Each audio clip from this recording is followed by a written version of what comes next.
Shalom, saudaraku yang dikasihi Tuhan Yesus Kristus.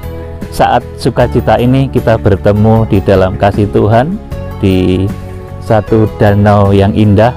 Ini Waduk Sermo namanya. Saya akan beritahu saudara satu rahasia supaya saudara memperoleh kemenangan, menjadikan tubuhmu bait suci Allah. Dan ketika Tuhan Yesus Kristus datang, saudara bisa diangkat hidup-hidup, bisa harpazo, atau paling tidak saudara diungsikan. Saudara, untuk menjadi pemenang, supaya saudara itu bisa menjadikan tubuh bait suci Allah yang penuh kemenangan. Bait suci itu artinya apa, saudaraku? Badan kita ini menjadi rumahnya Roh Kudus. Nah, sedangkan Roh Kudus itu adalah Sang Raja. Kalau badan kita ini menjadi tempat kediamannya Roh Kudus, Sang Raja, Raja yang maha besar, Roh Kudus itu rohnya Tuhan Yesus Kristus, roh maha besar. Kalau rohnya Tuhan yang maha besar itu ada di dalam diri kita, maka kita akan memperoleh kemenangan, baik dari sakit penyakit, baik di dalam hal berkat, saudara akan diberikan kelimpahan. Kemudian juga mungkin di dalam karir saudaraku, dalam apapun juga, sampai saudara itu selamat, hidup berkemenangan sampai Tuhan Yesus Kristus datang. Saudara, kita harus gunakan seluruh organ tubuh kita, dari ujung rambut ini sampai ke ujung kaki, untuk hal-hal yang baik, positif, benar, dan kudus. Jadi jangan sampai menggunakan badan kita yang merupakan anugerah Tuhan ini untuk hal-hal yang buruk, yang berdosa, hal-hal yang negatif. Itu membuat kita tidak menjadi bait suci Allah, dan membuat kita nanti tidak bisa ikut harpazo, atau tidak bisa ikut terangkat ketika Tuhan Yesus Kristus datang. Bahkan pengungsian pun tidak akan bisa saudara dibawa kalau tubuh saudara tidak menjadi bait suci Allah. Saudara, saya beritahu bahwa iblis itu menyerang manusia, dia laksana binatang berbisa yang bisa memasukkan bisanya itu dari satu titik kelemahan saudara. Kalau kelemahan saudara itu dalam emosi, maka saudara akan diserang emosi saudara. Kalau kelemahan saudara itu di dalam seksual, akan diserang kelemahan saudara itu. Kalau kelemahan saudara dalam hal harta, titik itu yang akan diserang.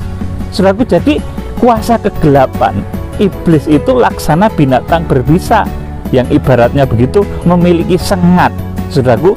Dan saudara jangan sampai saudaraku kena sengat iblis ini. Saudara harus menggunakan badan saudara ini untuk kemuliaan Tuhan. Ayo kita akan baca dalam satu ayat, 1 Korintus yang ke-15.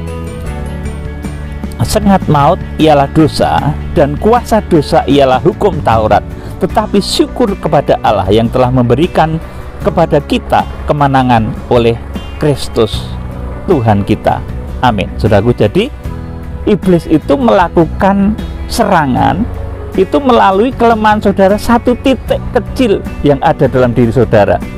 Saudara mungkin kuat dalam hal harta, saudara bisa menggunakan untuk hal-hal yang baik, tapi saudara lemah dalam seksual. Saudara akan digoda oleh Tuhan dari sudut itu. Saudara mungkin kuat dalam segi bertahan menghadapi godaan-godaan seksual, tapi saudara lemah dalam harta. Saudara akan digoda, dijatuhkan dalam hal itu. Bahkan ketika saudara itu lemah dalam segi urusan makan dan minum, saudara akan diteror dari situ. Melalui makanan yang saudara minum, badan saudara menjadi rusak. Melalui minuman yang saudara minum, melalui makanan yang saudara makan, badan saudara bisa jadi rusak karena saudara tidak teliti.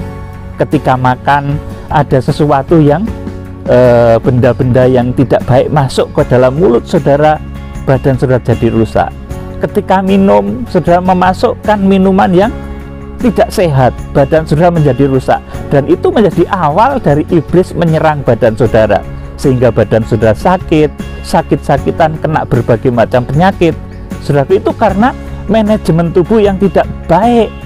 Saudara gagal menjadikan tubuh sebagai bait suci Allah. Nah, pada kesempatan yang berbahagia ini saya mengajak saudara, ayo jaga tubuh saudara dari ujung rambut sampai ujung kaki menjadi bait sucinya yang kudus, yang berkenan kepada Tuhan, bait sucinya yang selalu dipakai untuk kegiatan-kegiatan yang baik, benar, dan kudus. saudara akan diberikan kemenangan. Baik dalam hal kesehatan, saudara akan sehat sampai Tuhan Yesus datang. Dalam hal berkat, saudara akan diberkati sampai Tuhan Yesus Kristus datang. Dalam hal apa saja, saudara akan terpelihara sampai Tuhan Yesus Kristus datang. Salam penuaian dari Waduk Sermo, Kulon Progo. Kami sampaikan, Tuhan Yesus Kristus, Imam Besar Agung memberkati. Haleluya. Amin.